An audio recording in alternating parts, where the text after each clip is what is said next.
Okay, before we actually begin into what we are going to do today, let us do a quick recap. All right. Yeah. So, as we understand, what is a competency? Then I'll show the response. What is a competency? How do you understand competency? What does it contain? Typically, when I say competency, what does it contain? Knowledge, skills, personal characteristics. Absolutely. Knowledge, skill, abilities, right? Traits, motives, etc. So when we talk about competency, it's a combination of knowledge, skill, traits, etc. Now, when we talk about iceberg model, what is above the water? Skill and knowledge. Skill and knowledge. Great. And below the water? Values, Personality, traits, motives. Motives, traits. Okay. Self-concept. These are the things which are below the water. What is easily trainable? Skill and knowledge. Skill. You can fill in the knowledge. Skills Right? knowledge. If a person doesn't have sufficient knowledge, you can fill in the knowledge.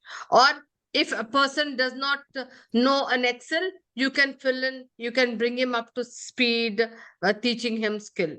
Okay. But what is difficult to train is the motives or the traits or the self-concept. Okay. Done. Now, there are two kinds of competencies. That is, one is person-related competencies and job-related competencies. And in the entire competency management, when we talk about, we are essentially talking about the job competencies. That is, what are those knowledge, skill, traits, etc., which enable a person to do or perform better in his role or job. Okay. So that's what we actually are talking. Okay. Then what are some of the broad classification of competencies we talked about? Broad classification. Basic and functional. We Core talked about competencies. exactly. We talked. I can't see Functional anybody except competencies. Ramesh now. Yes. So we talked about core competencies. We talked about leadership competencies, and we also talked about functional or role specific competencies. So when we talk about a competency architecture, okay, or when we talk about a competency, because these are very important before we get into the competency map. So when we talk about architecture or when we talk about a framework, so it will typically have a core competency framework, which will comprise of core competencies, or leadership competency framework, which will have leadership competencies, or functional competencies, which will have functional competence. Okay. Now, yesterday, I think because I was something called threshold competencies and differentiating competencies. I will actually not show that and say, how do you understand what is the difference between threshold competencies and differentiating competencies? Anybody who can give me a little understanding? Threshold means which is the minimum bare requirement. Bare requirement. That is, so the minimum threshold, the competencies required for a particular role, which are at a minimum. So in fact, when you actually hire a person and you will look at certain things, if you want to be very, very cost effective in your recruitment, okay, then what will you do? You will say, hey, I don't want somebody plug and play. What does it mean? That means I buy from the market at a very high cost. That is, he comes at a very high salary. So therefore, what I will do is maybe, I will take somebody whose some of the skills can be trained. So I will only look at those threshold competencies which are essential to perform, and I will bring him up to speed, right? So threshold. And also when you talk about threshold and differentiating, those are the competencies which differentiate from a high performer to an average performer. Okay. Differentiating competencies is like, say, for example, I have in a call center, you have a customer care executive, right? Who is taking a lot of outbound calls, right? So what happens? Sometimes not all days are fine. You will have sometimes very rude customers who may be using unparliamentary language, abusive. Now, maybe an average performer will just keep quiet, etc. Right? But a differentiating, that is a high performer, he will say, hey, this call is being recorded. He'll be assertive about his behavior. So he will take a call on it. Not that he let him, keep on abuse him, because there will be a lot of challenges for outbound call people, right? Who keep getting calls.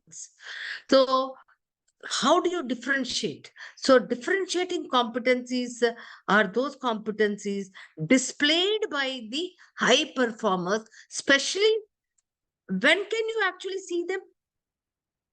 Say, for example, there's a fire. There's a fire. Can you see that a person will everybody behave in a normal way?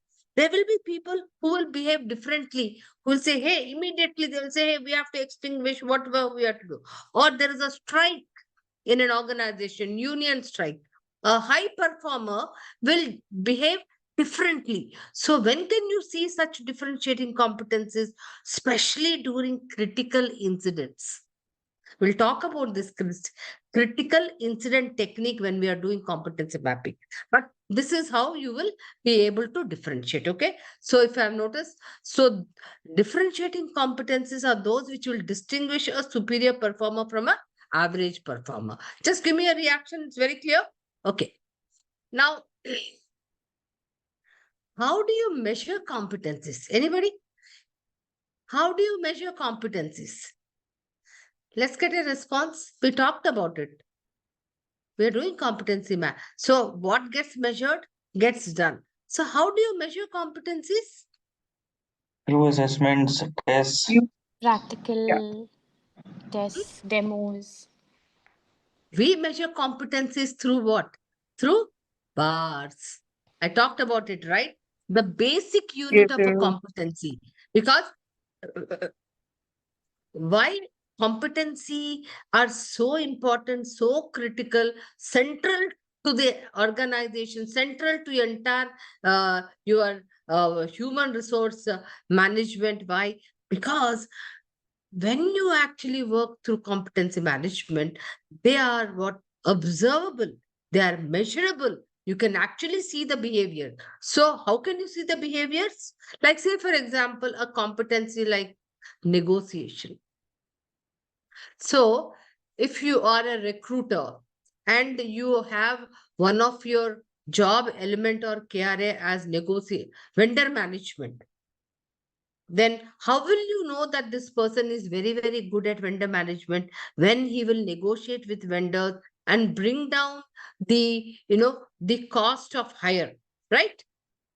So you can actually see the kind of behavior he's demonstrating through negotiation and what is the kind of outcomes he has achieved. So you measure competencies through bars. What is a competency framework? What is a competency framework? Okay, before that, now bars you can have on, just like you have in a performance management rating scale, you can have a 3 scale, say for example, threshold, differentiating and rare, like L1, L2, L3. Or you can have a 4 scale, 1, 2, 3, 4. Expert, advanced, proficient, beginner. That is this way. L1, L2, L3, L4. Now you can also have ineffective, adequate, superior. L1, L2, L3. Or you can also have nascent, developing, mature. So these are all different. The intensity of the behavior, that is effective and ineffective behaviors. Okay. So typically when you are doing it on a scale of 3 or on a scale of 4, or you can also have a 5, what happens? You are L1 and L2 are ineffective behaviors, and L3, L4, L5 typically are effective behaviors. I personally, when I have done competency mapping for so many organizations, I personally feel we should be using the 4 scale. Okay, which why?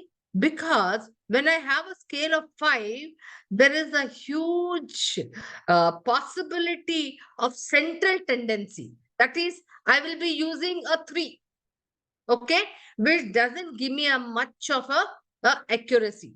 So I would typically prefer a 4. Even in a customer satisfaction surveys or engagement surveys, whatever, I prefer rating scale of 4. Okay. So I talked about architecture. I talked about this. We talked about these core competencies for job, family, or functional competencies. We talked about leadership competencies. Then, so we also said, yes, why is that competency have really, taken such great importance in organization? Because they predict performance. Now, so much so that the competency framework has become the DNA or the nucleus for all your HR processes, be it your recruitment, be it your performance management, be it your training and development, be it compensation, reward management, career management. How do you use it in training and development? I know here there are people who are L&D heads, L&D. How do you use competency framework in a training development, L&D? How do you do that? Anybody? Prashant was very, very active yesterday. Prashant is quiet today. Huh? Or Smita. How do we use in training and development? So primarily, once we have an understanding of what are the necessary competencies that are required for a particular job level, Exactly. accordingly, we can see. And then what you will do, you will assess whether the incumbent who is actually in that role, if Prashant is working as a manager recruitment, then I will assess whether he has the requisite competencies, and then those gaps I will find out through assessment and give him training. Or if I want to do succession planning, I will actually assess him and then look at what are those competencies required for a higher level, whether it is promotion, whether it is for. So, therefore, today, what happens is when you use competency framework for all your HR processes, it's a sure shot for improving your business results, because it sets standards, and also it has a common standard, whether you are using it as a for compensation, whether it is for career management, whether it's for performance management, it's the same standard. So what happens, the organization has a common language of competencies, whether it is for hiring, whether it is for succession planning, whether it is for training and development. So it's got a very great advantage, and at the same time there's a huge cost optimization. Okay, having said that,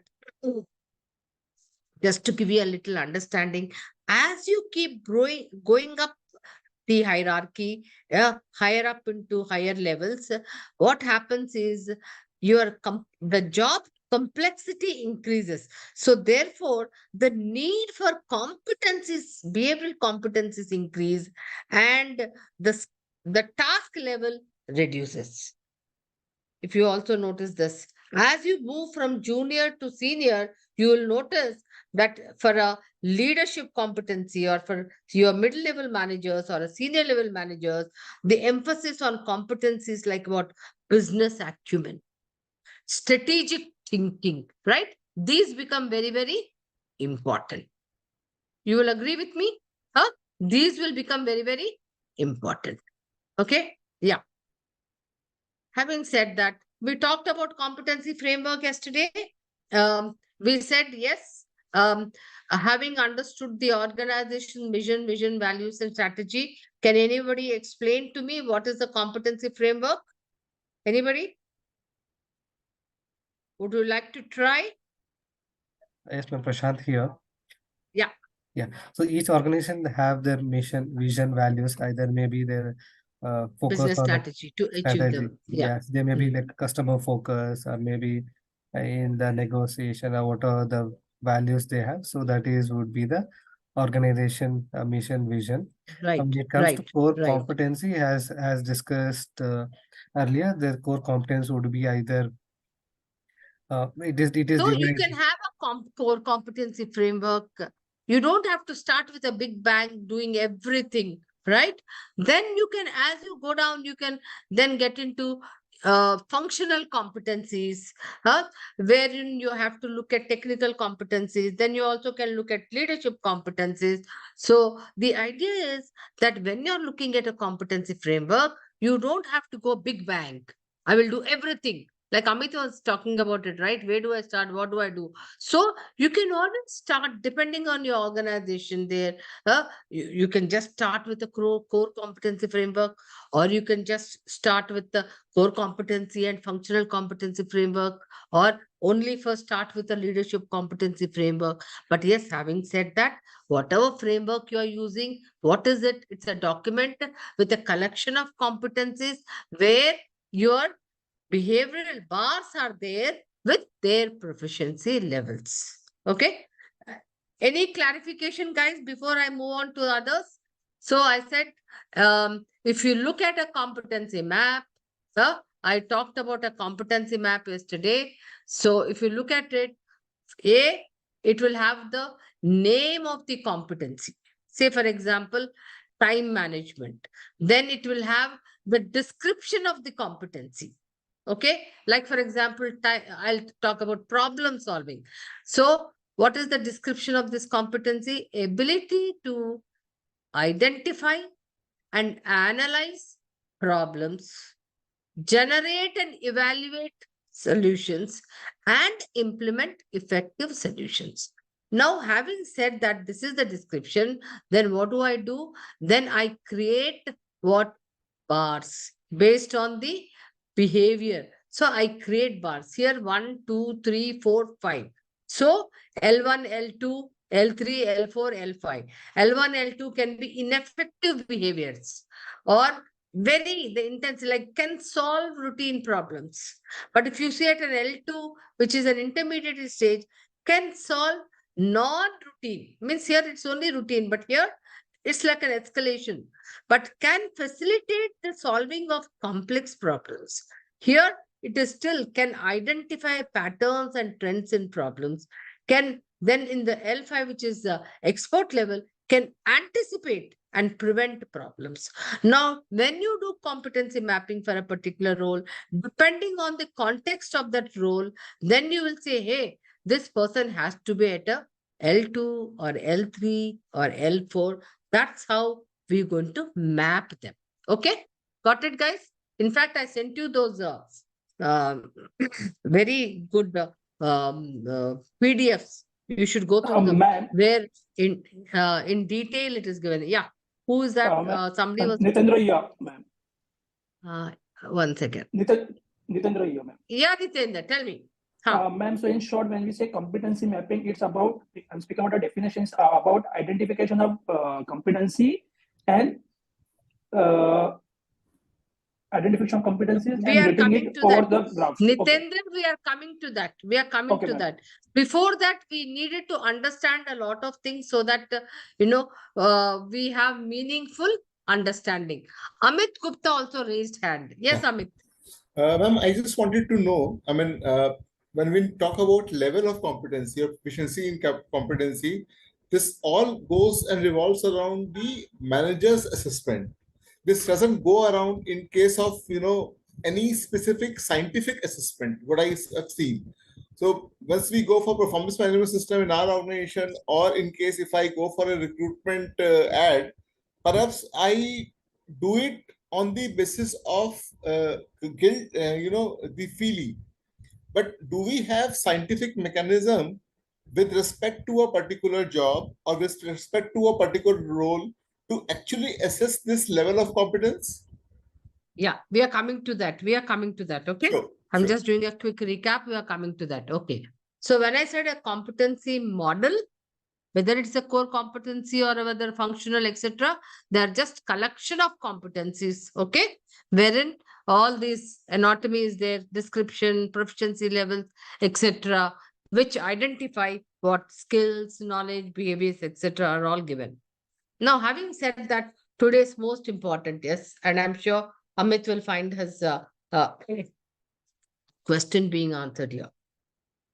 Next is competency mapping.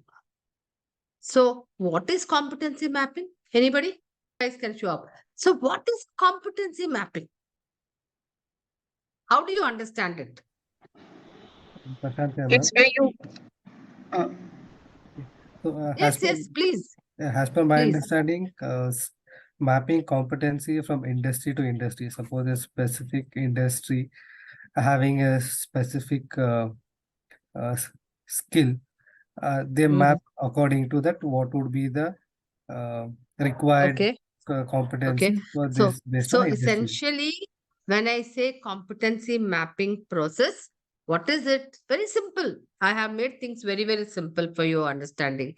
It's a process where you are identifying and defining what is the knowledge required, what is the skill required, what are those attributes required in terms of motives, traits, etc., for a particular role. Please understand, for a particular role. I'm not talking about Anjana. I'm not talking about Shobit. I'm not talking about Amit. What is competency mapping? For a particular role. So, having said that, now how do you go about doing it? Okay. What is the process or what are the steps for doing competency mapping? All of you wanted to know yesterday as well. How do we go about doing this competency mapping? Okay. It's a 4-step process. Understand? When I'm saying competency, I have to identify and define what all? Knowledge, skill, what else? And also behavioral Behaviors. competencies. That means functional competencies and also behavioral competencies for a particular role. So, having said that, this process is just the same. I need to understand we're just coming to it now, the overall framework, 4-step process. Then do the functional, then do the behavioral, and then do the bars. In fact, if you recall yesterday, what did we say? The anatomy of a competency map is what? It will have a competency, it will have the description, it will have what else? It will have the functional competencies, the behavioral competencies, and the indicators. Now, having said that, I wanted to show you. So the starting point when I talked about saying that, hey, I need to work on this overall framework. So what does it mean? Now, most of you want to go back and do, say, competency. So you need to decide, say, if this was your organizational structure or a chart, you need to decide, hey, I need to understand, do I want to do a core competency framework like this? Or do I want to do a functional competency? Or do I want to do, first of all, leadership competency framework? So I need to, first of all, decide, if you are just beginning, you don't want to go big bang saying, I want to do everything. Okay, that's A. Typically, having done a lot of competency mapping in most of the organizations, I would recommend when you are actually beginning to set up this competency management, you have to go incrementally. When I say incrementally, what? You will have to start, say, maybe a functional competency framework. I start with functions, okay? Or maybe a leadership, certain leadership roles I will take up. So having said that, then what do I do? Another concentration. Maybe I would first focus on my priority 80-20. That is, what are my operational functions, operational roles? To give you an example, say, for example, I will, because you can relate it. If I'm a training organization, typically a training organizations will have what? They will have content development guys, number of people, and they'll also have selling people, where there's a lot of, recruitment happening, promotion happening, etc. So maybe I'll focus on that. Or say, for example, in a production organization where the focus is on, production and selling, I'll say, hey, let me start with my production function and my sales and marketing function. Am I there, guys? Huh? How to choose? Yes. Huh? Yeah. Smita. Smita, tell me. In yesterday's session, you had mentioned that, if you're looking at Walmart, then cost consciousness would be one of the core competencies. Right. So if we are going down to, let's say, the leadership or the functional level competencies, do we need to necessarily have an understanding of core competencies before we go further down in that competency architecture, or is it okay Typically to in start? an organization, typically, if you have you haven't done anything in the area of competency management at all, organization, they begin with a core competency framework to ensure that there are at least core competencies, which are there across all levels of the organization, right? Mhm. Okay. Like say, You for start with example, that I'll and say, then you move on to the yeah. lower. So incrementally, so you can, and you can, along with core competencies, you could also start off your functional competencies. Okay. Or you are saying, hey, I want to develop my managers into leaders. So maybe you can start with leadership competency as well. Sure. Okay.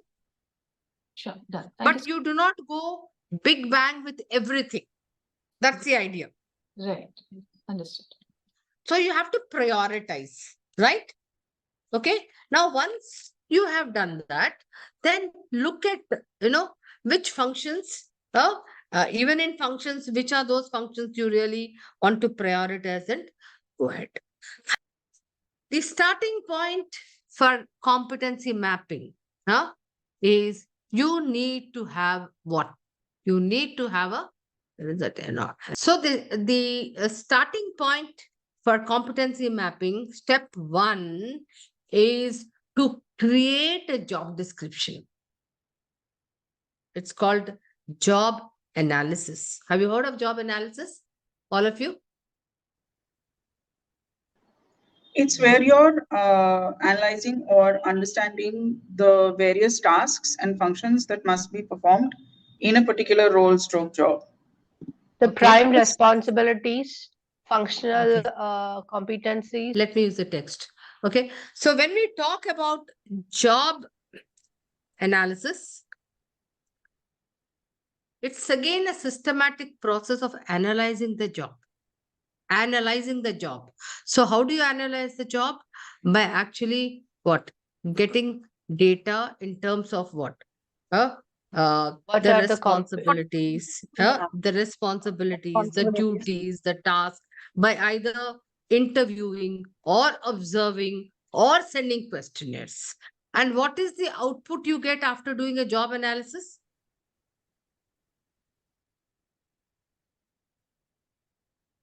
Do you get job description? Description. Okay. So when you do job analysis, you get an output, which is a document which gives you a good understanding with reference to any particular job you have done, the role, the responsibility, why does the role exist, okay, the standards of performing, job specification, everything in detail. Say for example, Priya, is Priya there today? Okay. I'll ask Amit. So, Amit, if you were to do job descriptions, about 20 job descriptions, how much of time would you take? Job description 20. 20 job descriptions I would for say 20 roles. 20 roles. I would say Ah. writing a job description for 20 roles. Hmm. I think a fortnight, 10 days to 15 days time minimum. Okay. So, how much of your salary you think you are spending in, almost 15 half the days, month, I would say. half the amount, huh? Yeah. Right? Yeah. Okay. So, and if you were to write for at least 4 or 5 departments, longer time. And how would you go about doing? Yeah. Observing, questioning, Uh, if it is a manufacturing organization, time and motion study, etc., etc. But right. let me tell you, there is a very interesting way of actually doing a job description and a very easy method, very quick and accurate method, and you can actually go back and do it. It's called, you can go to this site, which is called ONET. Huh? ONET. Yes. Some of you would be knowing.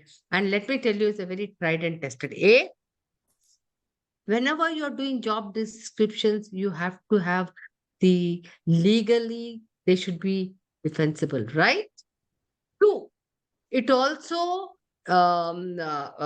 legally, it acts as that requirement of equal opportunity for everybody. Okay, diversity, etc. Now, how do you go about doing this? All that you need to do is, say, for example, research. What do you want to? What should I write? Anybody, tell me what position you want me to write. Quick. Data scientist. Hmm? Data scientist. Data.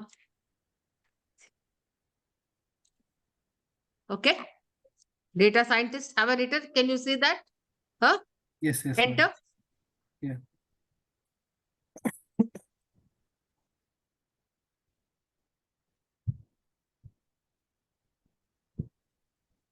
So it says now you can have in data scientists, business intelligent analysts also, there are also clinical data managers.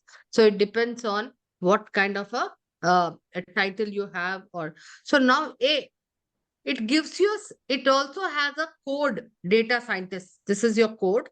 It gives you this ONET, which is a site, international site, especially by the US Labor Department. Okay. And it is quite comprehensive, elaborate. It gives you job descriptions of various roles. If you can see, this is a summary. Can you see the summary? It says analyze, manipulate, or process large set of data using statistical software. Apply sampling techniques to determine groups to be surveyed. Clean and manipulate raw data using. It also has what kind of technology skills he should have or he'll be working. Detailed work activities, etc. Now, this is a summary. Now, you can have a detailed. This is the detail. It gives you a list of tasks, technology skills, detailed work activities. Okay. Now, can you use this right away? No. It has to, this gives you a nice what? A comprehensive job description where you need to customize it. I personally, as a consultant, has used it very often. And how did I go about using it? I would actually use the Google, Drive and send it to 4 or 5 key stakeholders who are recipient of the services of this role, and also to the supervisor or reporting officer. And I will simply say, add or delete. Do you think this becomes much easier? Because what, in my opinion, just 4 or 5 deletions will be there. Or if there is no consensus on a particular thing, I write back, or I will take the phone and bring a consensus in whatever there is a difference. But at least your 80% of the job is done. Will you agree with me, guys? Right? Yes. Yes, Yes, ma'am. ma'am. And at the same time, without any, it's like you send it, use the Google Drive and you send it to 4 people real time. You can work on it and you can work on as many positions as you want. So when we talk about competency management and competency mapping, job description is very, very important, and not a very old, outdated job description, but it has to be an updated version of that role. That's very key. Okay. You may be taking an outdated, but currently is handling so many other tasks and responsibilities, then obviously the competency profile will change.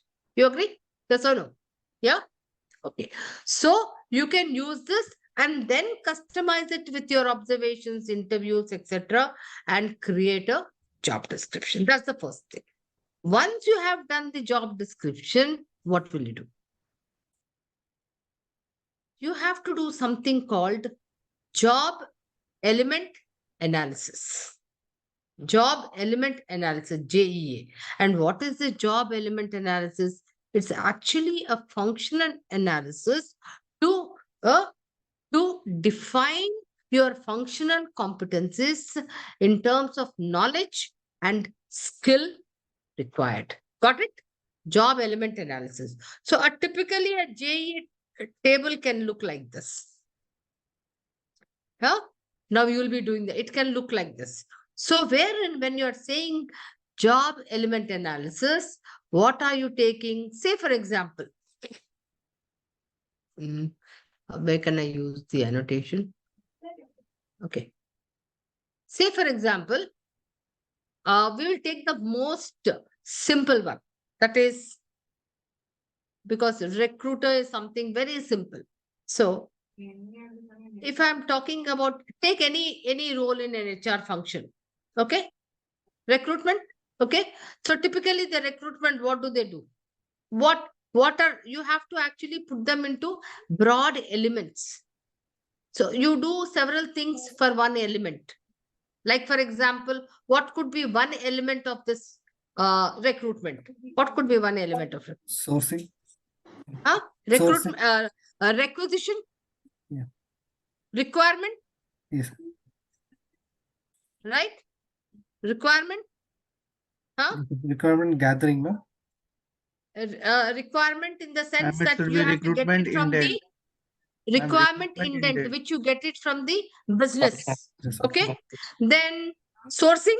Somebody said sourcing. Yes. Okay. Then what else? Scheduling. Yeah. Screening.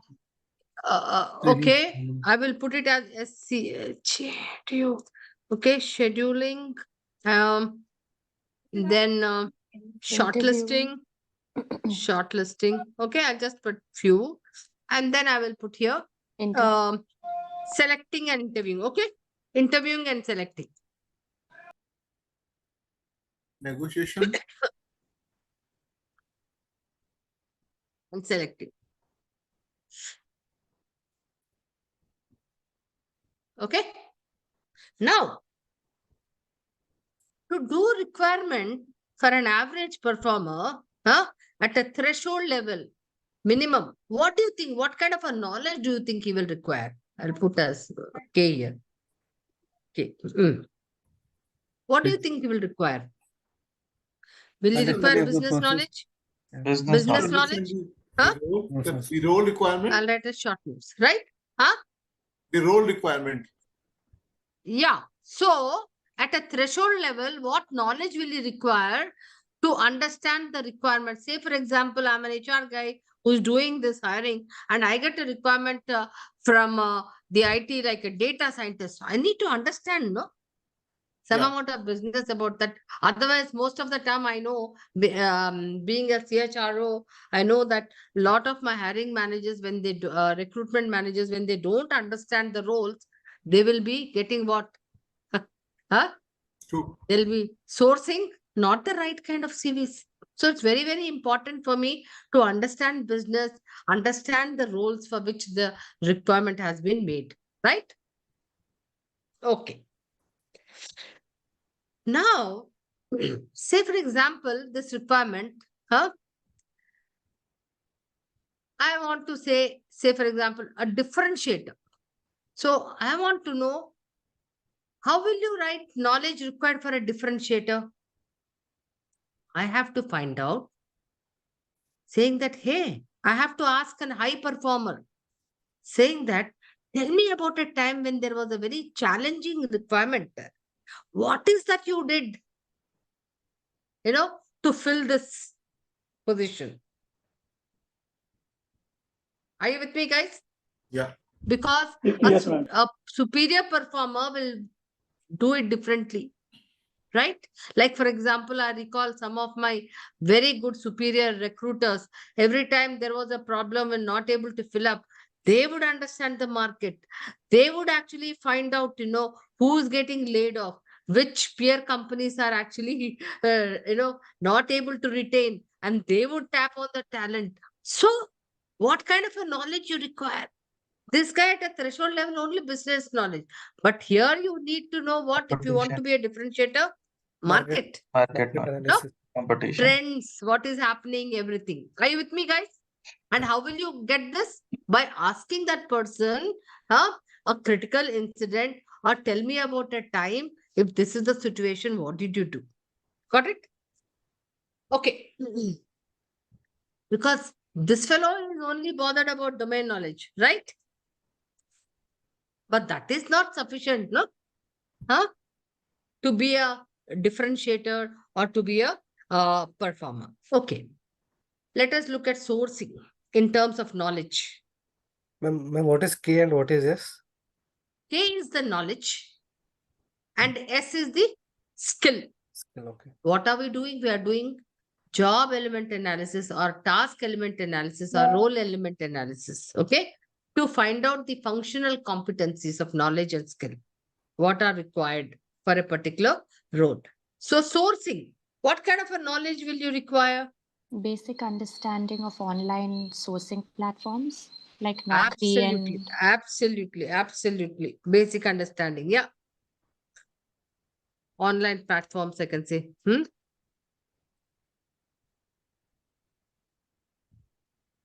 Then also understanding of what kind of keywords, right? Because if you are using a software, recruitment software, you also need to know what kind of a keywords I need to put. Because what happens, your efficiency and effectiveness of the sourcing depends on the keywords you use. You may be having a lot of, okay, keywords. Then, when it comes to sourcing, maybe you also have to have a good understanding of vendors.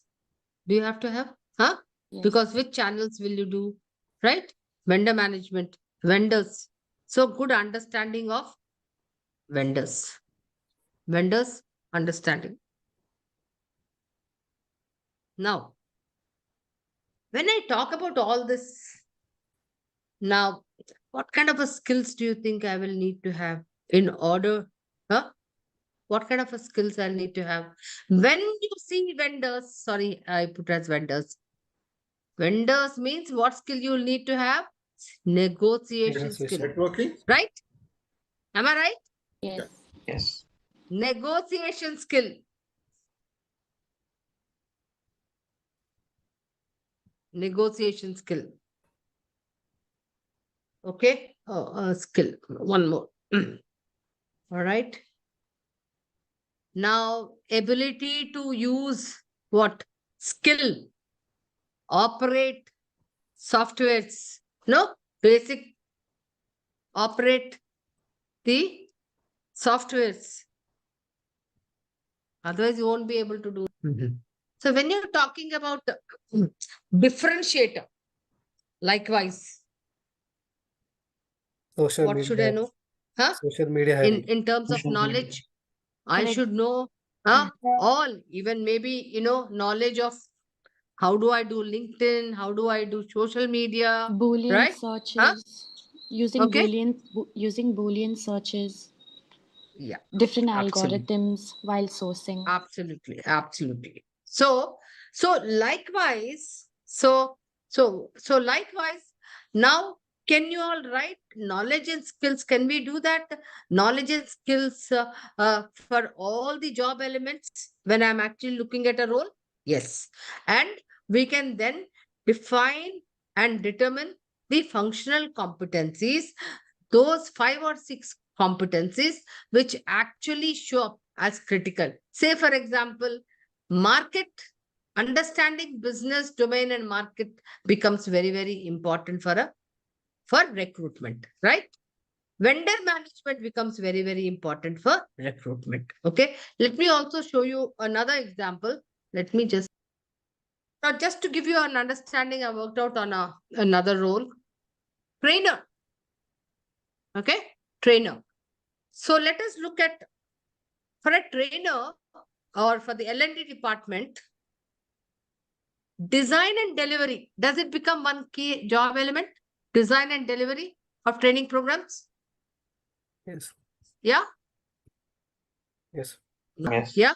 So what is the knowledge required for design and delivery? Knowledge of principles and methods for curriculum content, right? And how do you design them? Then knowledge of basic delivery methods also, which become very important. Okay. So this is the knowledge required. But when we talk about a differentiating competency, what will the superior performer do? He will actually have a knowledge of all the adult learning principles, which will actually have a huge impact on the takeaway, or there'll be a huge impact on the ROI of the training program, because he will actually then try to use the adult learning principles so that um,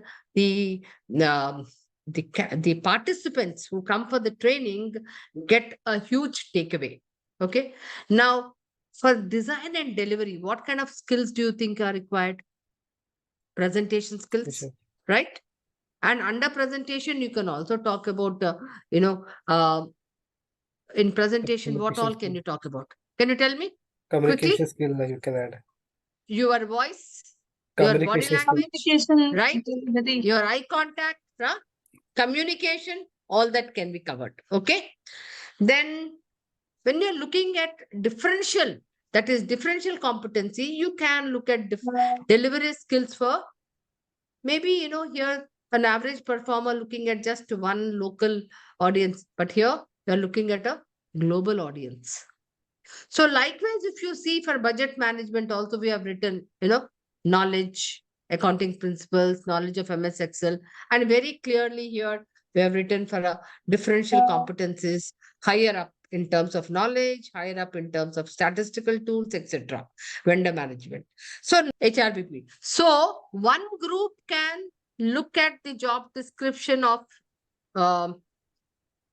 okay, I'll give the L&D, or you want to look at HRBP, or you want to look at HR operations. Quick.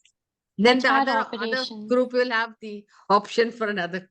Okay. So now that Natalia and her group has taken HR operations, the other group can take L&D or the training manager. Okay.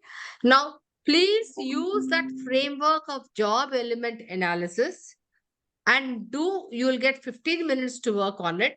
You have the job description. You have to look at the various tasks, classify them into broad elements. Typically, you can look at KRAs and the required knowledge and skill at a threshold level and at a differentiating level quickly. Okay. So that you have a good understanding of how to do competency mapping for functional competencies. Huh? All right. So in the meanwhile, can we have Prashant and their group ready with the presentation? Yeah, Prashant, can you share? Yeah. Okay. Hope I Step explained one. it. Yeah. Step one to do functional competencies. What you need to do? Step one is Job look element. at job elements. Right. So what are the various elements you have looked at? So we have HR policy and procedure. Then Good. we have HR IRFs. HRIS system. Good. Then budgeting. Budgeting. Then grievance handling. Yeah. So I asked you to just look at 4 or 5 elements. Good. Yeah. Okay. So Then under HR policy, for this the basic policies and procedures at a threshold, an average performer, or at a threshold, the knowledge is basic understanding of HR policy, laws, and government act. Okay. At least, of that particular industry, no? Yes, Or ma'am. that organization. Then skill, Second करते हैं, नंतर drafting एक of, वाजता. yes, drafting of policy documents. Good. At a differentiating level, what kind of a knowledge do you think? Hey, this is open for even the others to discuss. The advantage of giving 2 different JDs and job element analysis is that you also get to know the element analysis for another position. Okay, you can make your contribution here. So when we are talking about a differential competency, so in terms of knowledge, what would a superior performer do? So superior performer would also understand what are the market trends and the competitors, how they are drafting and Exactly. designing their policies, what So best practices. Aman has said it right. So you will need to have a knowledge and understanding trends of what are the various industries or competitors doing. Because think about it, whenever you are recruiting the person, when he comes from a different industry or from a Always different compare with the last competitor, organization. he will say, I'm getting this there. The policy was like this there. I was getting a pickup. I was getting this benefit. Are you getting me, Prashant? Yes, You sir. seem to be the okay. Yes, So sir. are you in agreement with what Aman has mentioned? Yeah, definitely. I think market insight is the one, definitely the person You should. agree? Yes, ma'am. You agree, right? Yes. That so a superior performer, and what will be a differentiating competency will be that he will be able to draft better policy documents if he has a good knowledge and understanding of what is the competition doing as well. Because ultimately, from where do you recruit? From the competition only, no? Yes. Okay. And they will always compare. And of course, skill, ability to use, maybe when you're doing policies, intranet, because you are doing policies, but how are you communicating them? So, and how much of feedback are you taking from the bottom to review them? Are you just constant? So, when feedback from the HRBP, that is HR business partners who implement these policies, are you getting feedback? What is that? Are I'm you also incorporating? understanding the legal implication and aspects of these policies which we draft.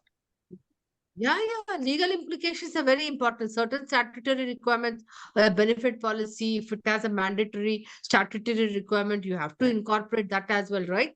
That's the first thing, statutory compliance, right? If you are having a compensation, minimum wages has to be taken into consideration, no? So likewise, okay, good. HRIS system. Yeah, Ma'am, yes, who is? what should we mention in the skills, ma'am, here in the differential competency skill would be? Yeah, you tell me. So what should be the skill then? Ability to use technology to disseminate all your policies and procedures, right? And Next, timely compliance. feedback, timely reviewing, because no policy is good for all times to come. It has to be constantly reviewed, no? It has a feedback loop from the employees. And who are the custodians? Who's the contact person? The HR business partner who will give you the feedback, because they are the people who have the responsibility of implementing policies and procedures, right? Okay. Let's look at the HRIS system. Yeah. So Basic knowledge of basic knowledge of HR okay. IRS system like ERP or SAP, and the person Mm. should have admin knowledge of how to use the tool. So typically, under this element, what is that you want him to do? Ensure that whenever people are onboarded, when there is attrition, when the people are exiting, everything has to be updated. Because Accuracy when of I get a data, report from probably. HRIS, I need a current report, not that there's always a gap.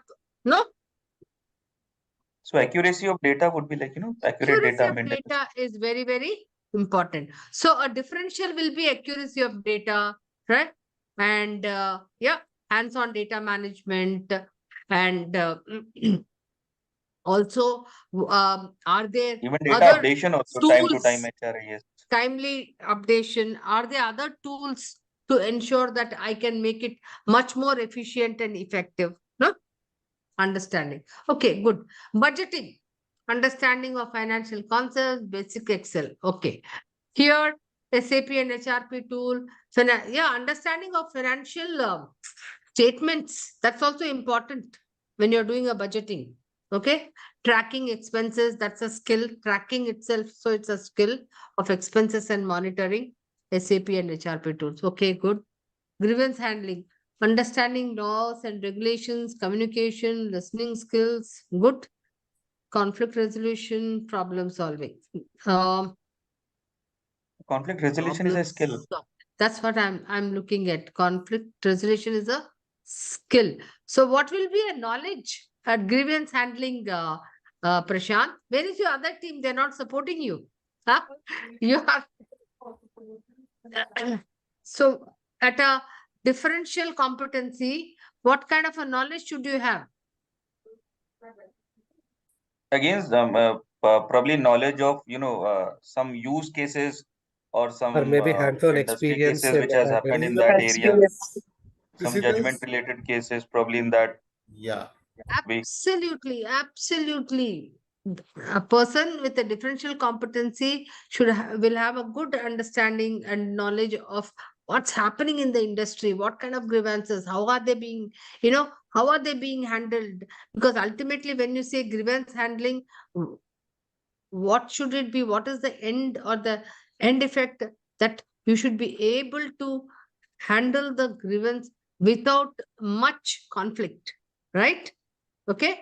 So ensuring that not increasing the number of grievances like the earlier times industrial relation officers used to increase the number of grievances and tell the management, you see, I've actually solved so many grievances. Your effort should be zero grievances, right? Ensuring better employee relations. Yep. Great, guys. Good work. Please, I must say, in a short time, they've been able to really put in effort and good work. Okay. Now, I think the second group has to. Yeah, the role what we have is HRBP. Now, Yeah. now these are on the left hand side, which are the highlighted are the elements part. So on the employee engagement, on the Right. threshold level. Sorry, 1 second, ma'am. Yeah, on the threshold level, it is organization policies, processes, and protocols. So that is on the knowledge part. Okay. On the skill part, in order to execute these, the skills what we would like to have is communication, listening ability, and we can also add something like the cognitive understandings of the knowledge while executing those things. So these on the threshold level. While on the differentiating part, of course, while drafting policies, it should be as per either to the local and statutory compliance part. Then what are the SOPs and the contract understandings with the vendors and the third party? Okay. 1 second. 1 second. Yeah, ma'am. Why do you do employee engagement? Typically, all of you are HR guys. We know that we do employee engagement. What is the Retention. objective or the what is the objective or the goal of employee engagement? Employee retention, ma'am. Is it for the employees to have fun, just fun, spend time and go out? Huh? There is a goal to it, right? Better Huh? productivity. Better work, Better working. productivity. Because if they are engaged, then they'll be motivated and they will also show better Business performance, right? performance. Okay. So that's the goal. That's the objective. So at a threshold level, I will understand, hey, I have to keep them busy. So yes, I will have to know how to engage them, how to have more activities, skill, all those things. And of course, in terms of knowledge, policies, procedures, because I have to be within that. But when it comes to a differentiator, because I will work with that end in mind, I will say, hey, how to keep them much more occupied. I will do customer satisfaction surveys to ensure that what is that they like, what is that they value. Are you with me? Yes. Huh? If I have the end in mind, I will go a step further. I will just not look at, okay, I have to keep them engaged. I have to send them out for team activities. I have to go for a dinner or maybe a movie ticket, that kind of a thing. We'll start measuring the impact also. So I will be looking at different things. I'll be understanding, hey, what are their needs? What do they value? Are you with me, guys? So look at it from that end in mind perspective. Okay. And a differentiator always looks at that and then works on that so that he is able to actually perform much, much better. Much higher. Okay. Stakeholder management. Yeah. Yeah. So basic, the business part, yeah, the business partner should be having a strong, a basic understanding how the business operates within its premises. And the second part of the skill part, of course, a day-to-day communication with the relevant Good. stakeholders. You have written competitors awareness, industry trends. That is on the Very good. differentiator part. I'll yeah. tell you why. In an HRBP, I have always noticed my business heads coming to me and telling, please, you know, they can, other than managing team activities, they cannot do anything. They don't understand business, right? I'm being very honest. These are some of the things. Now, are they able to? They cannot help me in my business. Are they able to retain my top talent? Are they able to increase my revenue? Are they able to increase my productivity? You are there to do all these things. You will be able to do only when you understand business and when you understand the potential and the performance of the people. Are you with me? That's called Yes. stakeholder management, right? But in essence, what do we do? HR business partner at a threshold level, go to payroll and say, hey, this guy didn't get his increment. Or this guy, you have wrongly marked his leave. This guy. By and large, these are the things which they attend to. But at a differentiating level, they should actually add value to the business. And how will you add value to the business? Only when you understand what are the customers' needs, what is business needing, what are the issues in customer focus. Can I increase that? Can I understand the employees better, right? But most of the time, they'll be only caught or stuck up in just implementing a process or implementing a policy. That's it. Okay. So that's where is your differentiator. Yeah. Capability building. Very good. So it's about understanding the roles, basic knowledge of competencies, what are competencies, now what we are going through. Absolutely. HR And of business partner has a lot of responsibility, guys. So when you look at, you have to constantly look at analyzing the performance and say, hey, people who are on PIP, what kind of a training has to be done? Why is performance not being done? What kind of training, technical training, behavioral training? So when you know at what competencies they are, then you will be able to fill in those gaps through training because you are the contact person. And then, very interesting, we have written at a differentiator, awareness of latest modern, benchmarking world class of tools. world class practices. Very good. Yeah. Yeah. And in HR Good. analytics. HR analytics. Yeah. Data What are the requirement basic to data we need to awareness of have on the dashboards? usage of Awareness and tools, so on right? and so forth. Dashboards, and of course, in differentiator, use of AI, BI, Chat GPT, Power BI, all that can come. All right, great. So you can really give a good hand, I think, as far as the functional competencies for both the position for an HRBP and also for HR operations, both the groups have really done very well. Now, how will you then list out? You'll have to actually then look at 4 or 5 of those competencies in terms of knowledge and skill, and then say, hey, these are the functional competencies which are required for my HR ops person. Okay. Now, having said that, Amit, before even you ask me, I'm going to tell you something. Okay. Now you have an understanding of, hey, these are my functional competence. We haven't still come to the behavioral. But when I want to recruit, now what will I do? I will say, hey, I don't want somebody at a differentiator level because he will cost me a lot. So maybe what is minimal required, I will take essential and train him for the rest of it. Are you with me? Yes. Especially like, when you are doing bulk, like for example, in every organization, production or sales and marketing, you have a lot of people at writing and promotions, etc. There you really need to keep your wage costs low, right? So how will you keep your wage costs low?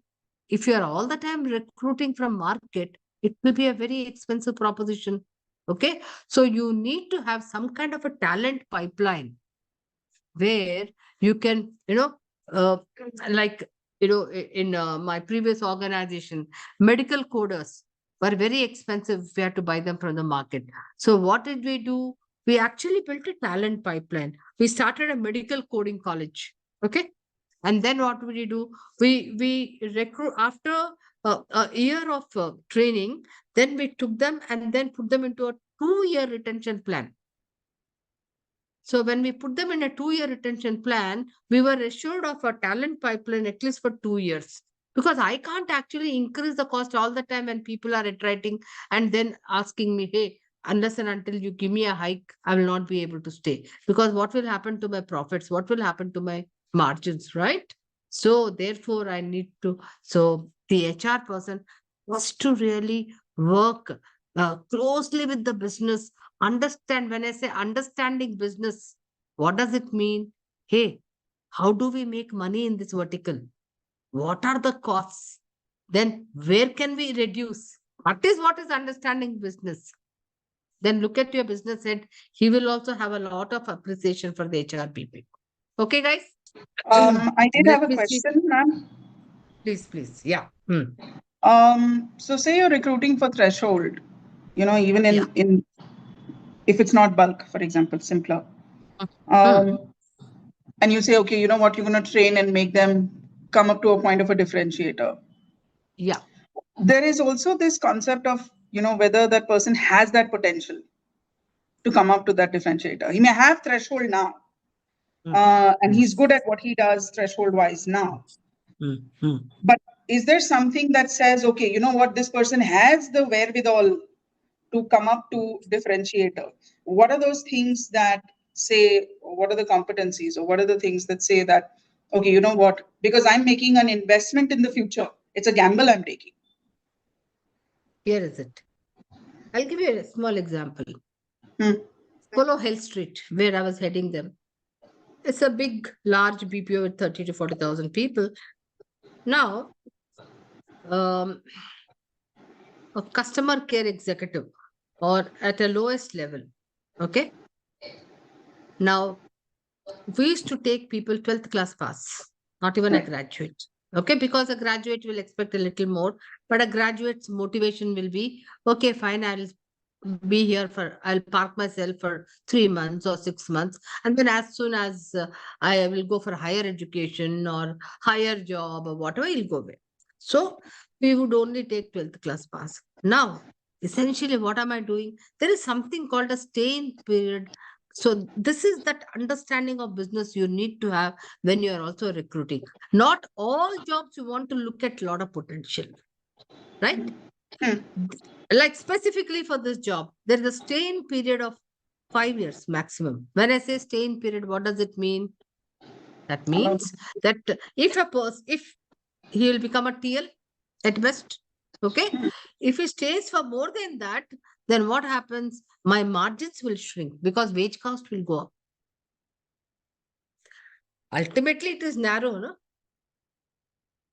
So I need to take care of that. So you have to also focus on what are those positions for which you are also looking at potential. Are you with me? You have to make a differentiation. You have to be definitely having this insight into, hey, these are roles for which I'm looking at a career growth of say 10 years or 15 years. So should I look at potential? Not all jobs you're going to look at like that, no? Right. Yeah. Yeah. Okay. Yeah. Thank you. Not all jobs you are going to give career growth.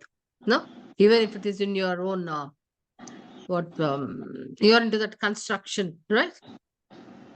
Yeah. So there are many jobs which like for example, in a manufacturing organization at a shop floor, okay, the worker becomes at best supervisor, and then there are people who are working for 20 years, 25 years. Right. So can I say I will look at potential and then give them, So that's all right. Okay. Yeah. Thank you. I wanted, Melissa, you asked me a question, right? Huh? Like, yeah. So I gave you an example of a BPO, but in some organizations, like for example, there are certain roles which you see that, in 2 years' time, there will be additional responsibilities, there'll be growth in this, Okay. Then you are also adding that.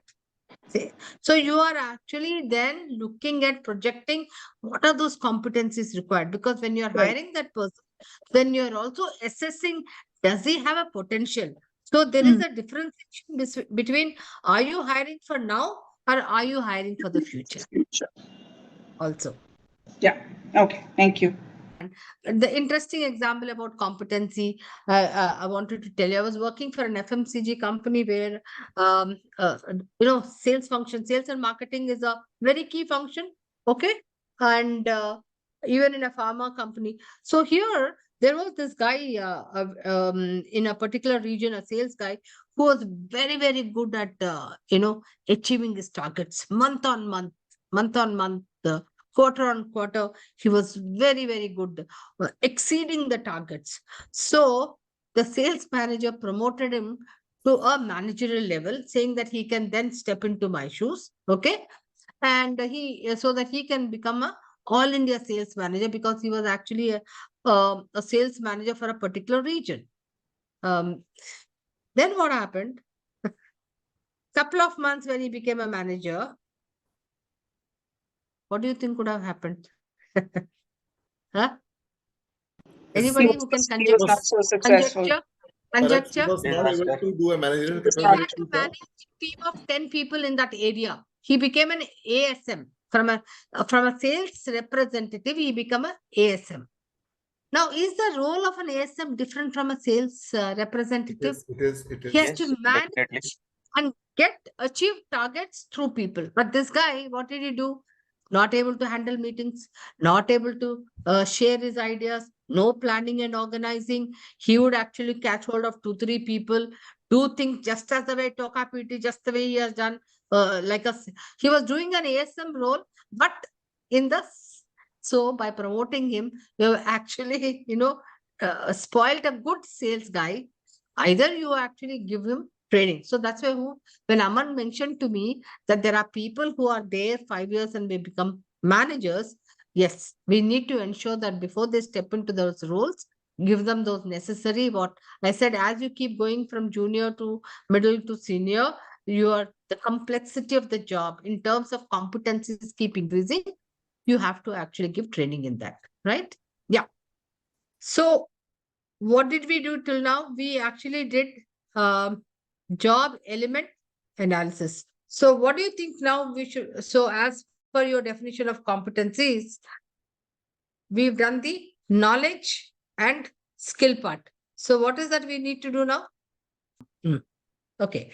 So now we need to do the behavioral competencies, right? So what is the process for behavioral competencies after you have done the knowledge and skill part? So there are 2 ways of going about. One is the inventory based technique. When I say inventory based technique, very easy. You have the inventory, you just have to pick them suiting to the role based on the job elements, etc. The other is an open assessment technique where you are actually doing a critical incident technique. You are interviewing people, what superior performers, average performers, asking about critical incidents, doing something called a behavioral event interviewing, wherein you look at critical incidents, not day-to-day incidents, and then analyzing how did they demonstrate? What kind of behavior did they demonstrate? Looking at the entire story, like the STAR approach. I don't know if you've heard of the STAR approach: situation, task, result, and what have you achieved. And culling out, doing an analysis and culling out the key behavioral competencies. Okay. So we would be doing to some extent through our assessment center in the 3rd session. You will learn some of those techniques. But for now, okay. For now, what we will be doing, we will be learning from the inventory based techniques. Wilma has already sent you. One, the Quancom framework, and the other is a TTA. It's called a threshold trait analysis. Let me just take you to that. Okay. This is called Quancom framework. Well, This was pioneered and done by Harvard professors. Okay, they researched the entire thing when they had to use it for their GE. It started in the healthcare industry. Now, when I say inventory, that means a list of behavioral competencies. Now, as you see, there are 4 buckets of behavioral competencies: attitude, people skills, managerial aptitude, team orientation. Under each category, you have again 4 sub behavioral competencies. Okay. Now, having said that, say for example, I want to pick up for a sales manager, typically. What do you think will be important in the first category, attitude? What would you, anybody, what will you look at? I'm looking at a sales manager. Aggressiveness. Okay, all right, all right. And Goal under oriented. people skills category, what will you look at? Communication skill. Communication skills, right? Absolutely. Then pressure bearing means, huh? Sales Yes. plan. Energy levels also they need to have. Then under managerial, Planning. yes, Delegation. planning, Mm. delegation, absolutely. And under team orientation, Employee relations. employee relations becomes very important. Grievance handling. Okay. Pardon? Grievance handling. Yeah, yeah. Employee relations becomes very important, and also to some extent, maybe that becomes very, very key for a sales manager. Say, for example, I'm changing HR manager, HR business partner. Under the first category, what will you pick up? Work ethic. Adaptability.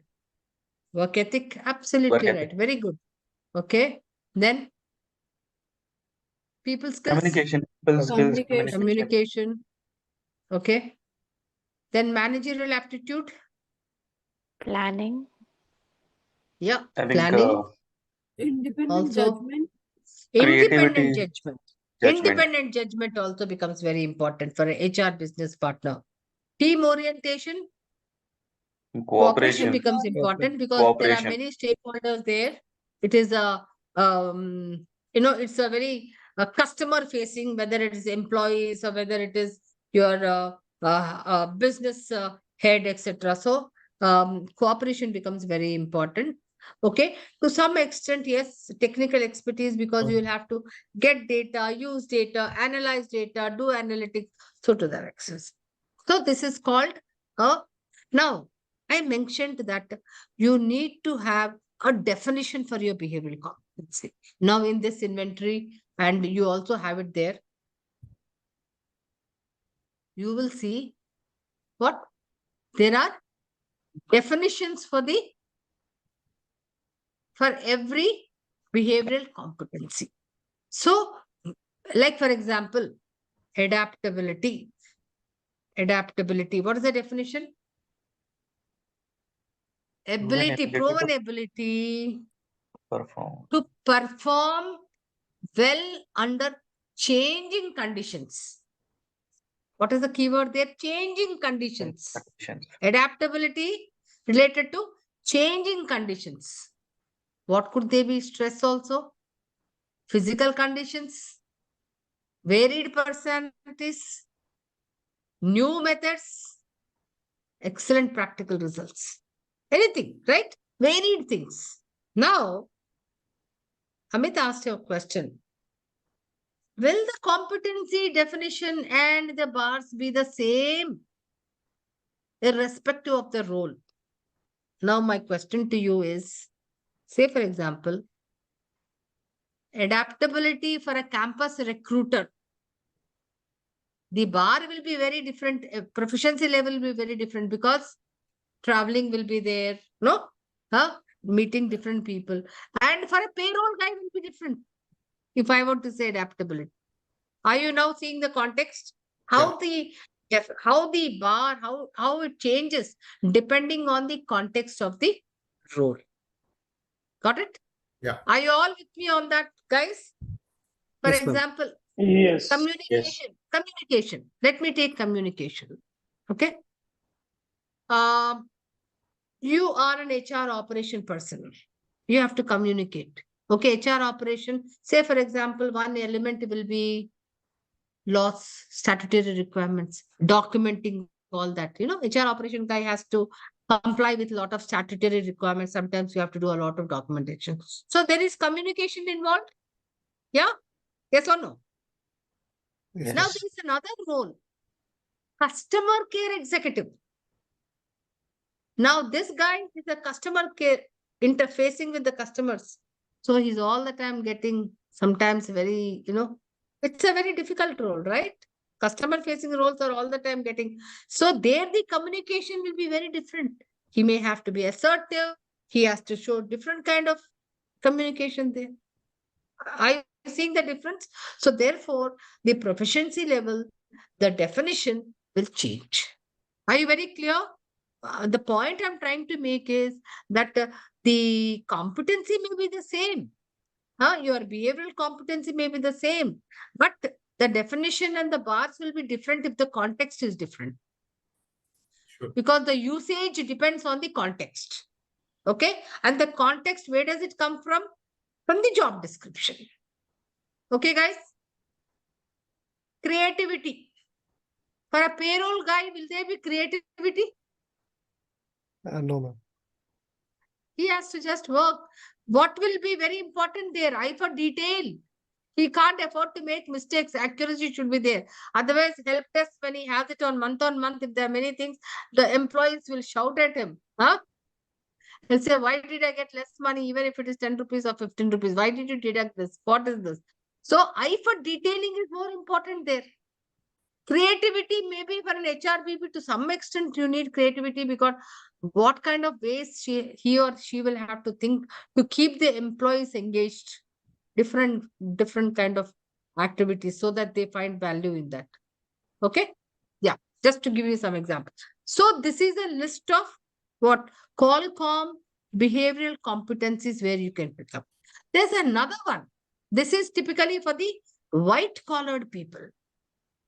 The other one is called threshold trait analysis. This is called TTA. Relevant for the blue collared people. Guys, the PPT sent by Wilma is nice and colorful and very, very elaborate and extensive. Okay. I couldn't use all that here. I said, okay, let me just use a Word document. Okay. Now, TTA is relevant for the blue collared people. So when you want to pick up behavioral competencies for the blue collared people, all that you need to pick up is that's it. Physical. What is the function? Is it a physical exertion or bodily activity or sensory inputs? Then what kind of traits you want? What is the description? If it is mental, if it is learned, motivational, then look at them. Or social. So depending on the need, depending on the job the blue collared people are doing, you can actually just pick up under these buckets, whether it's physical, mental, learned, motivational, or social, and then pick up these under the job functions, those traits which are required, and the descriptions are also given here. Okay, guys?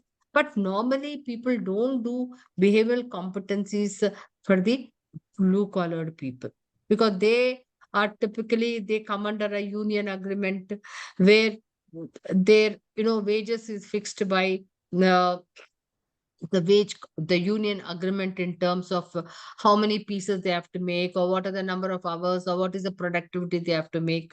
So typically the competencies, most of the organizations really don't get into the blue collared behavioral competencies. But yes, like for example, Amit is into Hevel, right? You could look at them. Okay. Melissa, I think Melissa, right? She's in the construction infrastructure, because they will have varied blue colored jobs. They could look at them. Okay. Yeah. Yeah. ultimately what helps you to hire better, and also retention and better productivity, better performance. Right? I want you to quickly, quickly prepare a competency map.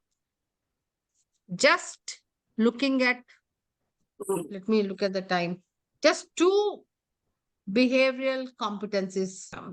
12:30. Just 2 behavioral competencies. Already you know what they are. You have seen them. For your position, only 2.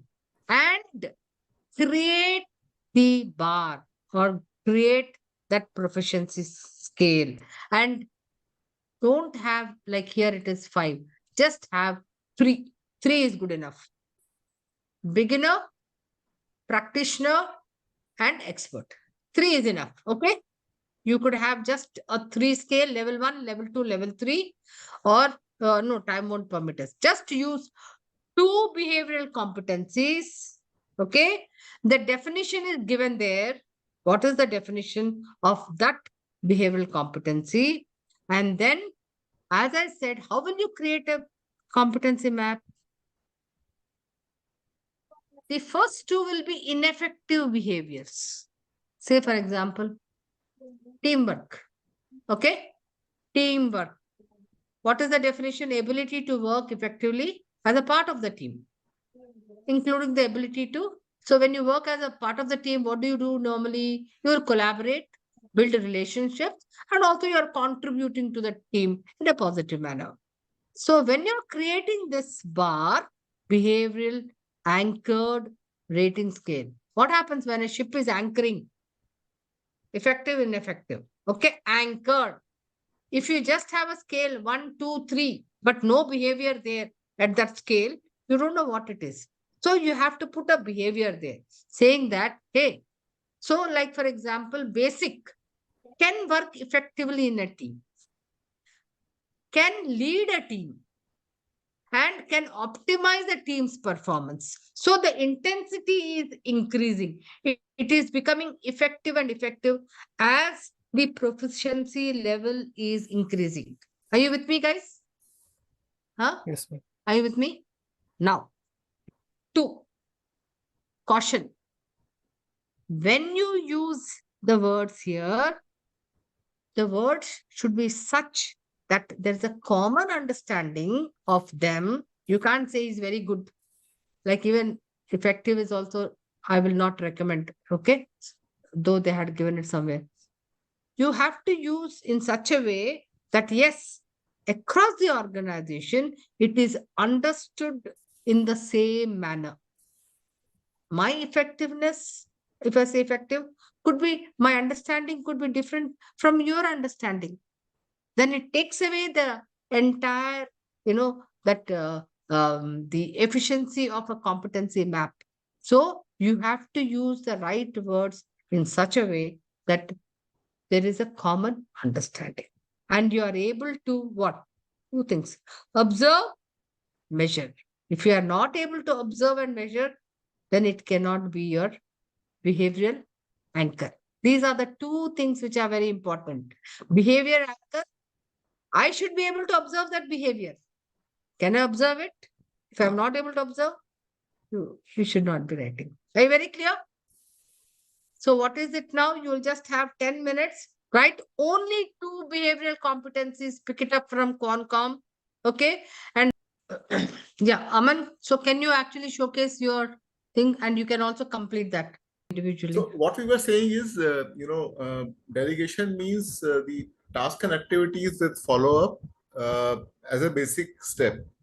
And when we talk about practitioner in terms of the level, of course, able to delegate as per the individual skill set. So And drive results. And derive results, right? And then with experts, what we are saying is that with the monitoring and with the guiding individually, we can look forward to delegate. Hope And you doing are the looking in corrections the also. context. No, I hope you are not looking at these 2 behavioral competencies in isolation. You are looking at them in that role which you have done earlier. Oh, no, I HR think, business partner. No. Yeah. If you have taken HR business partner, I want you all to do, that's how you will do, no? You don't want to do it in isolation. So what are those behavioral competencies required by the HR business partner? Are you getting me? Yeah, I think still it should be aligned that way. and then yes. By definition, also we have taken that way. So somebody Have at you a taken beginner, that way? practitioner, and expert Have you? level. Okay. Okay. Guys, for independent, Amit, can you start adding? For independent judgment, let's add the practitioner point. Yeah. Able to take decision under with the help of a basic understanding of situation and the parties And the concerned parties. Basic understanding of the situation and the stakeholders. yeah, I think stakeholder meaning. Yeah. This will be for the basic thing. Ek minute. Let it be there. Let it be there. Okay.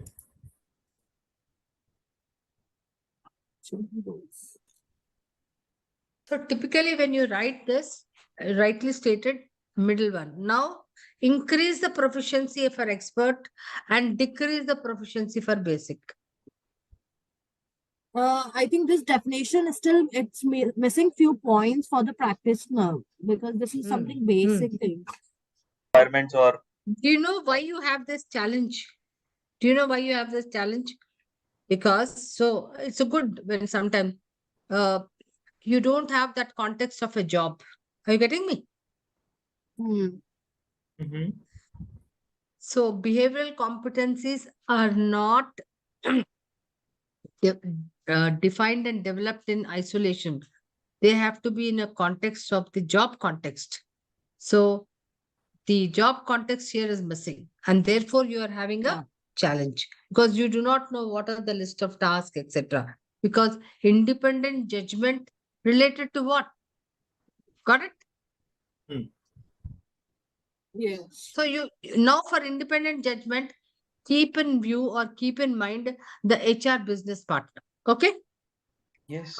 So keep that in mind, that job description, and then write basic practitioner expert, which will become easier then. Like for example, in the job description, you'll find that typically, even if it's not there, that a HR business partner, because he or she has to manage a lot of stakeholders who will be external, internal being employees, internal being business heads, internal being other support functions, because he or she has to go to the payroll department, finance department, training department. Okay, so interface with everybody. So there are sometimes some independent judgments to be taken, right? So in that context, you can then write basic, what does the person do? Expert, what does the person do? Start with practitioner. Okay. I'll give you an example. Sometimes onboarding, there are 20 people who have to be onboarded immediately because the training, date has been fixed, and the number of participants, because they have to also go to the shop floor, and you need those minimum 20. Now it's very important for the HR business partner to onboard all of them. So some of the participants may have missed out certain documents, certain verification, something, which becomes, there is a process to it, right?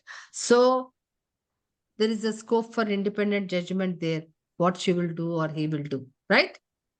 Because if you actually delay, then the entire process of being onboarded, being trained, and then going to the business will become late, right? A situation of independent judgment. So think of situations and then write what will a practitioner do, what will a basic person do, what will a expert. So typically basic will be a very ineffective behavior. That means what?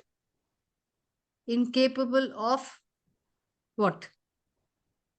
We've written making decisions with the help of basic understanding of situation and the stakeholders. Minimal understanding of situation, right? Yeah. Hmm. Because the sometimes when you practitioner- use a word like basic, you don't know, you have to define what that basic means. Correct? Okay. Got it. Yeah, this is okay. And the Then practitioner would be practitioner. making decisions as per business requirement. So if a call has to be Absolutely. taken, Absolutely. then accordingly we can Here, take the this call. person goes over and above the person's, Right.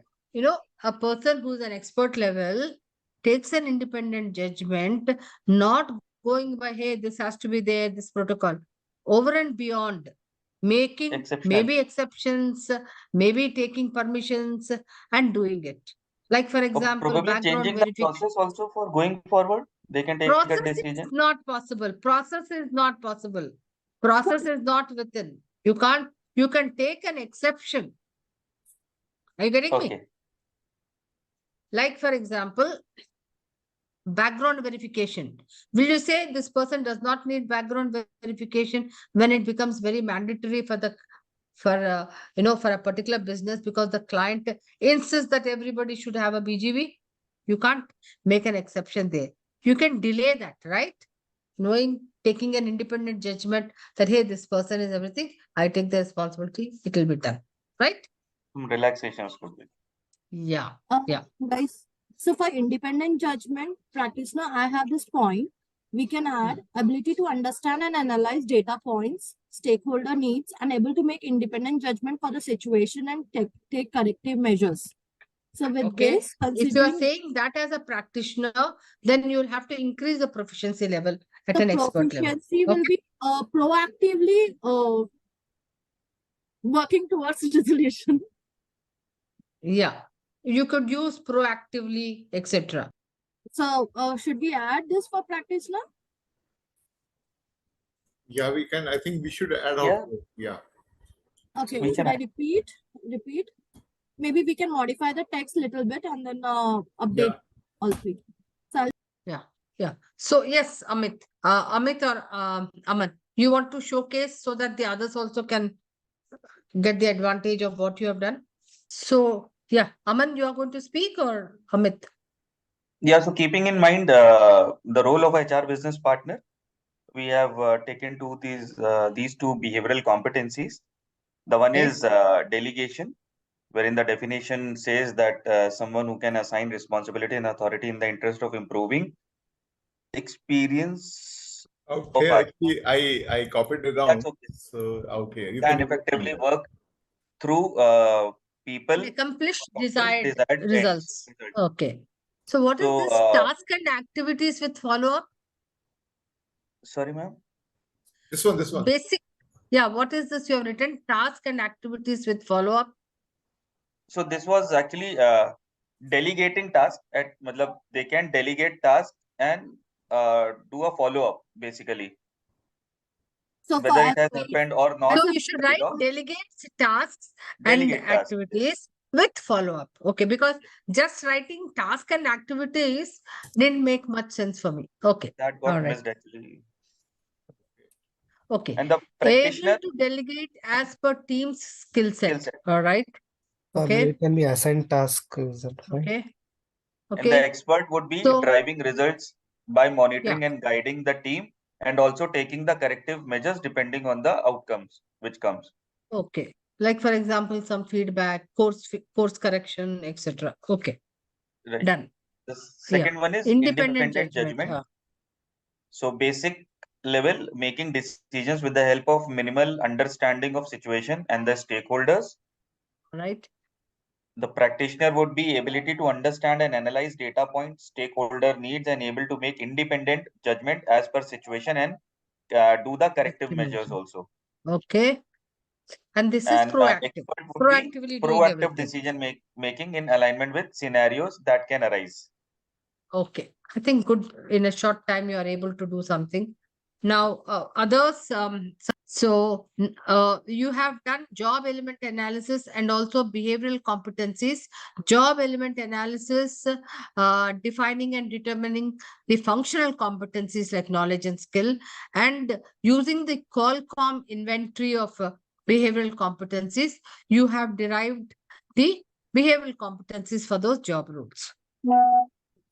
Okay. Now, typically, I want to just share some best practices in competency modeling. When you're doing this, you typically have to understand the anatomy of competencies when you're doing it. In the sense, what is a competency dictionary? What is a competency framework? What is a competency model, etc.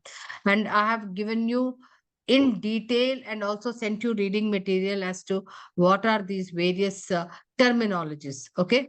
Then, like, for example, you have to be very clear with the proficiency levels. Using the language is very, very important. What kind of language? Because every organization has certain kind of a language. Are you using that appropriate language when you are actually writing the proficiency levels? Then identifying both functional, technical competencies. All right. So these are some of the best practices. In fact, when you begin to do a competency mapping and competency modeling, you should always look at the organizational structure, keep the organizational context in place, then see linking of competency models, like, for example, your core competency model or your functional model or your leadership model with the organization's vision, mission, and goals. Okay.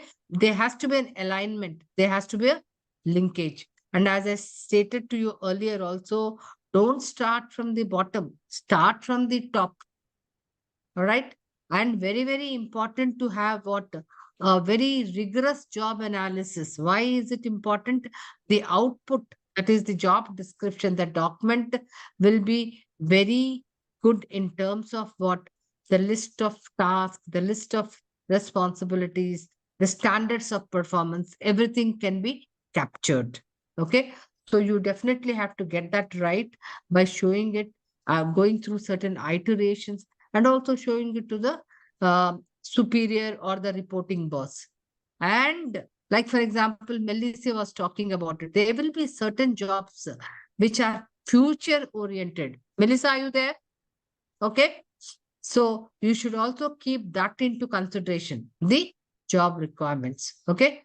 And use additional methods if you have to get your job description in place. So these are some of the things, and also there is, which I will also send it to you. So these are some of the best practices when you want to implement. Lastly, sensitization is very, very important. Whenever you undertake this, you definitely need to create certain champions who are pro or who have the commitment towards competencies. So anytime you want to bring in an initiative, it's a change management. So you definitely have to try and create certain champions who will actually see this, look at it as a great initiative. So, and then converting the others who may not be convinced in it, becomes much easier. And you always need to start from the top. You have to get the commitment of your top management for starting such an initiative. You can't do it on your own, the HR, or you can't do it from the bottom. So guys, that is what is there for today. I have, in